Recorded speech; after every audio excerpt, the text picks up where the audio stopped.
Hello everyone. तो आज का हमारा टॉपिक है प्रोराइटिस वल्वा। ठीक है। प्रोराइटिस मीन्स होता है इचिंग, हम सभी जानते हैं।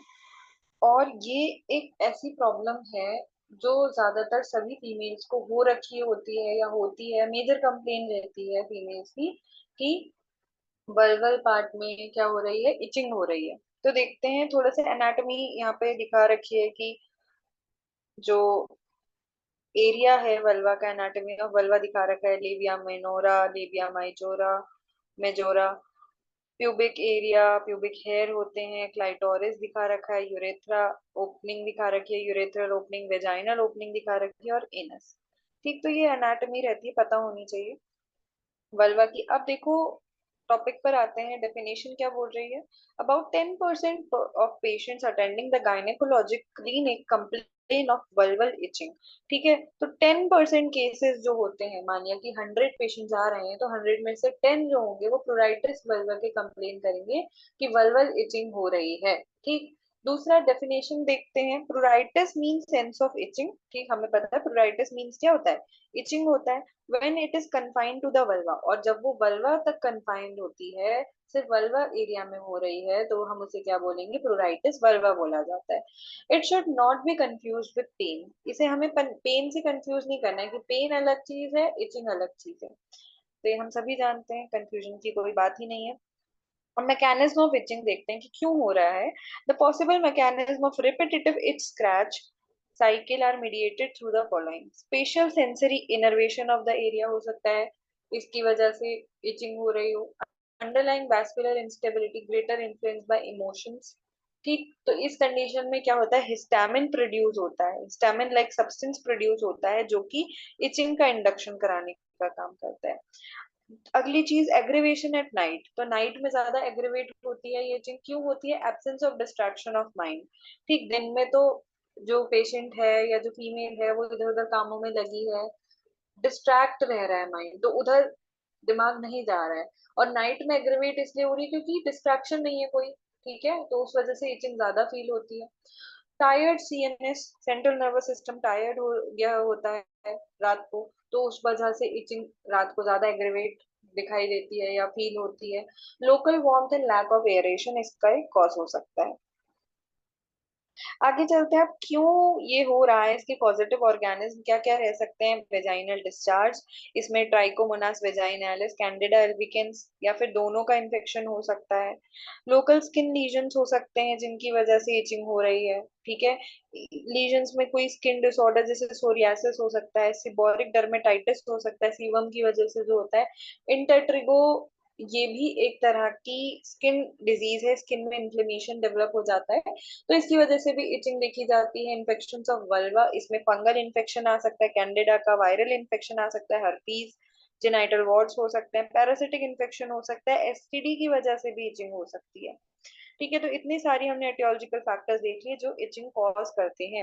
एलर्जी और कॉन्टेक्ट डर्मेटाइटिस की वजह से हो सकता है। यूज ऑफ नायलॉन अंडरगारमेंट्स, ठीक है, कई बार नायलॉन अंडरगारमेंट्स को यूज करने से, कई बार ऐसे डिटर्जेंट या सोप्स का यूज करने से ढंग से धुले नहीं, उसी में रह गए, बाहर धूप नहीं दिखाई अंडरगारमेंट्स को, उस वजह से भी एलर्जिक डर्मेटाइटिस हो सकता है और ये इचिंग कॉज कर सकता है। क्या बोले, क्या washing those with certain soaps और डिटर्जेंट्स।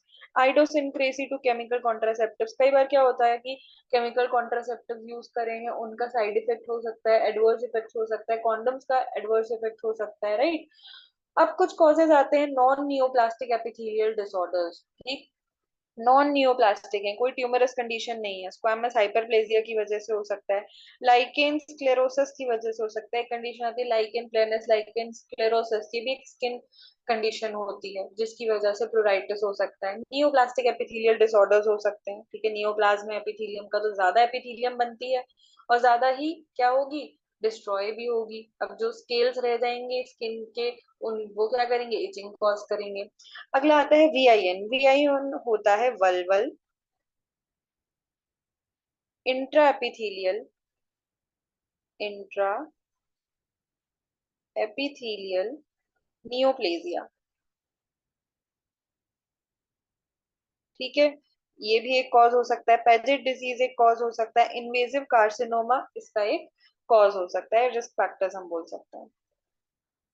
आगे चलते हैं, some of the causes of vaginal itching, कुछ और कॉजेज हो सकते हैं, सेक्सुअल ट्रांसमिटेड इन्फेक्शन हो सकता है, शेविंग की वजह से इरिटेशन हो सकती है, एलर्जीज एंड इन्फ्लेमेशन हो सकता है कोई, जैसे मैंने बताया इन्फेक्शन हो गए उसकी वजह से एलर्जी क्रिएट हो गई, स्वेटिंग ज्यादा हो रही है उस वजह से भी हो सकता है, कोइटस के वजह से भी हो सकता है। ठीक, आगे चलते हैं, due to some systemic disease. अब कुछ सिस्टेमिक डिजीज हैं जिनकी वजह से इचिंग होती है, तो देखो मेडिकल डिसऑर्डर्स जैसे ग्लाइकोज्यूरिया, डायबिटीज मेलाइटिस। अब यूजुअली क्या होता है, नॉर्मल कंडीशन में जो वेजाइना होता है, वेजाइना का पीएच कैसे होता है, मैंने बताया था एसिडिक पीएच होता है वेजाइना का, राइट। पीएच एसिडिक होता है। अब ये पीएच एसिडिक कैसे होता है, तो वेजाइना में एक बेसिलाई होता है, लैक्टोबेसिलाई, जिसका नाम होता है डोडरलिन, डोडरलिन बेसिलाई। अब ये डोडलिन क्या होता है, ये लैक्टिक एसिड सिक्रीट करने का काम करता है। ठीक है, तो लैक्टिक एसिड सिक्रीट करता है जिसकी वजह से जो पीएच है वो एसिडिक रहता है और नॉर्मल कंडीशन बनी रहती है, तो ये डोडलिन बेसिलाई हमारे लिए हेल्पफुल है फीमेल्स के लिए। अब क्या होता है, in case of diabetes mellitus, glucose का लेवल बढ़ रहा है, यूरिया में ग्लूकोज आ रहा है, यूरिन में ग्लूकोज आ रहा है, तो ये डोडलिन बेसिलाई किल हो जाता है। और क्या होता है, वहां पे ऐसा एनवायरनमेंट बन जाता है जिसकी वजह से अदर ऑर्गेनिक जैसे कैंडिडा ग्रो करने लग जाता है, तो उसकी वजह से वेजाइना का पीएच चेंज होता है, जिसकी वजह से स्किन में चेंजेस आते हैं और प्रोराइटिस हो सकता है। तो देखो, causes local changes in the skin, raw beef color and pruritus. It favors the growth of candida. तो ये कैंडिडा की ग्रोथ को फेवर करता है। अगर पीएच एसिडिक बना रहेगा तो बाकी ऑर्गेनिज्म ग्रो नहीं करेंगे। पीएच एसिडिक से थोड़ा भी चेंज हुआ, बेसिक हुआ, या फिर वहां पे ज्यादा ग्लूकोज वाली कंडीशन आई, वार्मथ कंडीशन आई, तो वहां पर अदर ऑर्गेनिज्म ग्रो करने लग जाएंगे जो कि हमारे लिए हार्मफुल होंगे। तो कैंडिडा की ग्रोथ को ये सपोर्ट करता है ग्लाइकोज्यूरिया, अगर है डायबिटीज की कंडीशन है। कुछ और डिसऑर्डर्स हो सकते हैं, थायराइड डिसऑर्डर्स के केस में प्रोराइटिस मिल सकता है, क्रॉनिक लिवर डिजीज के केस में प्रोराइटिस मिल सकता है। कुछ डर्मेटोलॉजिकल कॉजेज होते हैं, जैसे कॉन्टैक्ट डर्मेटाइटिस है, ड्रग एलर्जी है, तो प्रोराइटिस मिल सकता है। डेफिशिएंसी स्टेट्स की वजह से हो सकता है, बी 12 की डेफिशिएंसी है, विटामिन ए की डेफिशिएंसी है, आयरन फॉलिक एसिड की डेफिशिएंसी है। कुछ साइकोसोमैटिक कॉजेज भी होते हैं। ठीक है, when no cause is detected, अगर कोई कॉज हमें डिटेक्ट नहीं कर पा रहे हैं तो हमें जानना है कि साइकोसोमैटिक हो सकता है, कि psychosomatic psychic factors is to be excluded. Mental anxiety, sexual frustration may be responsible for scratching. ठीक है, कई बार स्क्रैचिंग भी इसका एक कॉज होता है जो कि साइकोसोमैटिक कॉज में आता है। आगे चलते हैं, अब इसका डायग्नोसिस कैसे बनाना है, तो हमें डिटेल हिस्ट्री लेना जरूरी है, मेन चीज कि एज ऑफ ऑनसेट कब से ये स्टार्ट हुआ है, इंटेंसिटी कैसी है इचिंग की, ड्यूरेशन कितना है, एसोसिएटेड इसके साथ कोई वेजाइनल डिस्चार्ज हो रहा है नहीं हो रहा है, कॉन्ट्रासेप्टिव यूज करते हैं नहीं करते हैं। ठीक, relation with psychological upset neurosis, इसके बारे में हमें देखना है, एलर्जी टू नायलॉन की, नायलॉन की कहीं अंडरगारमेंट्स यूज तो नहीं हो रहे हैं, सोप और पर्टिकुलर डिटर्जेंट्स, तो हमें सारी हिस्ट्री लेना बहुत जरूरी है, डिटेल में हिस्ट्री लेना जरूरी है, राइट। फिर जनरल एग्जामिनेशन, हम क्या क्या एग्जामिन कर सकते हैं, तो thorough systemic examination is needed. Examination for diabetes mellitus, हम ये चेक कर सकते हैं, लिवर थायराइड डिसऑर्डर्स हमें चेक करना जरूरी है, हम इन्वेस्टिगेशन करा सकते हैं। हिमेटोलॉजिकल डिजीजेस का एग्जामिनेशन हम करा सकते हैं, कहीं आयरन डेफिशिएंसी एनीमिया का केस तो नहीं है, आयरन की डेफिशिएंसी तो नहीं है। और कई बार लिवर डिसऑर्डर होते हैं, तो लिवर डिसऑर्डर में पूरी बॉडी, कई बार ऑब्स्ट्रक्टिव कॉजेज होते हैं तो उसमें बॉडी में इचिंग देखने के लिए मिलती है, राइट। तो वो हमें एक्सक्लूड करना है। लोकल एग्जामिनेशन हम कर सकते हैं, the extent of the lesion is to be noted. Local examination हमें देखना है कि अगर लीजन है तो वो लीजन कहाँ पर है, किस एरिया में है, इचिंग कहाँ पर हो रही है। स्पेशल इन्वेस्टिगेशन हम क्या करा सकते हैं, माइक्रोस्कोपिक एग्जामिनेशन करा सकते हैं, और वेजाइना, अगर वेजाइना डिस्चार्ज हो रहा है तो हमें उसका माइक्रोस्कोपिक एग्जामिनेशन कराना है। वल्वल स्क्रैपिंग हम कर सकते हैं, ठीक है, कैंडिडा को डिटेक्ट करने के लिए, ट्राइकोमोनास वेजाइनालिस को डिटेक्ट करने के लिए। यूरिन में शुगर प्रोटीन पस सेल्स को हम डिटेक्ट कर सकते हैं। ब्लड काउंट हम करा सकते हैं, सीबीसी करा सकते हैं। PPBS, post prandial blood sugar हम करा सकते हैं। Detailed haematological workup, polycythaemia, leukaemia हम देख सकते हैं। ठीक है, ये सारे हमें टेस्ट करा देना, कंप्लीट प्रोफाइल करा देनी है कि सीबीसी करा दो, एलएफटी करा दो, केएफटी करा दो, तो जनरल जो टेस्ट होते हैं वो हमें करा देने हैं। टीएफटी करा दो, थायराइड फंक्शन टेस्ट करा दो, स्टूल टेस्ट करा सकते हैं हम, ओवा, पैरासाइट, सिस्ट को देखने के लिए। ठीक है, कोई कहीं प्रोटोजोअल इन्फेक्शन तो नहीं है। In long standard cases standing cases more than 1 year, specially with vulval epithelial disorders. ठीक, उसमें क्या कराना है हमें? बायोप्सी आइदर रैंडम और colposcopic directed to be taken to note the type of skin changes।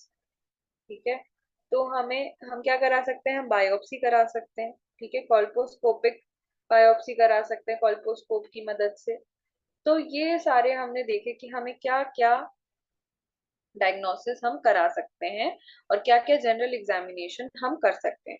ठीक है, और हम बायोप्सी क्यों कराते हैं? टू एक्सक्लूड मैलिग्नेंसी, कहीं कोई मैलिग्नेंट कंडीशन तो डेवलप नहीं हो गई है अगर 1 साल से ज्यादा हो गया है तो।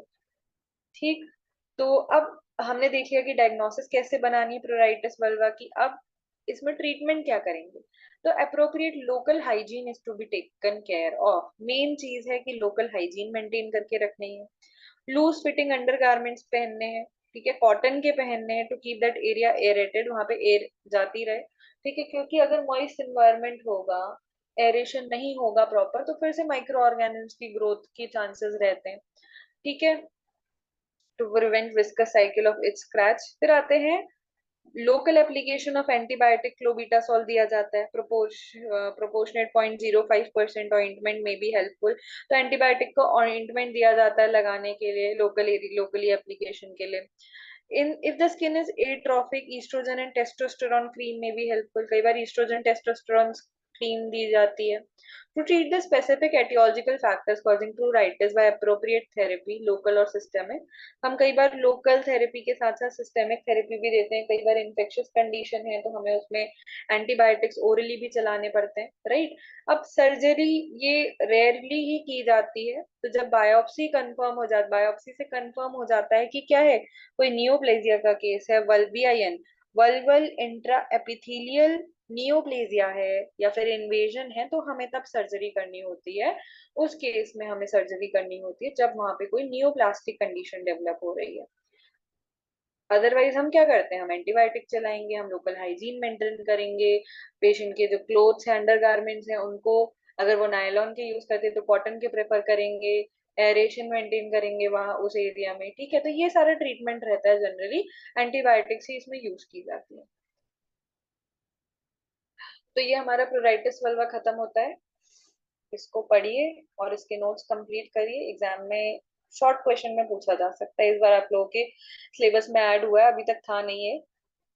जो हमने पढ़ा जिस सिलेबस को, उस सिलेबस में था नहीं, अभी ऐड हुए हैं काफी सारी चीजें।